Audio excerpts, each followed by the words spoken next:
kita dah nak tembus kelihatan seperti dah kira tembus. Okey, Solana ni kita berada dekat kawasan resistance masa ni. Ni zona resistance antara 145 hinggalah 130.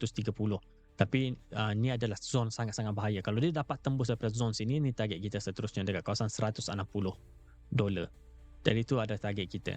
Tapi kita dah nak keluar daripada downtrend, nak menuju naik ke atas. Kita dah nak tembus kelihatan seperti dah kira tembus. Boleh kirakan dah tembus dah.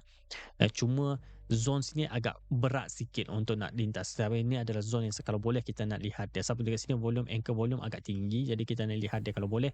Kalau dia bertahan melakukan sideways dekat sini, jadi target pergi 160 semakin tinggi. Kalau dia dapat tembus, dia terus naik ke atas, mungkin kita lihat dia akan menjunam melakukan buy setup sebelum dia naik ke atas pergi ke 160. Jadi ambil masa 2-3 minggu untuk capai target tu. Mungkin seminggu siapa tahu, tapi saya rasa mungkin ambil masa 2 minggu untuk capai target 160 kalau menjadi seperti mana saya bagi tahu tadi.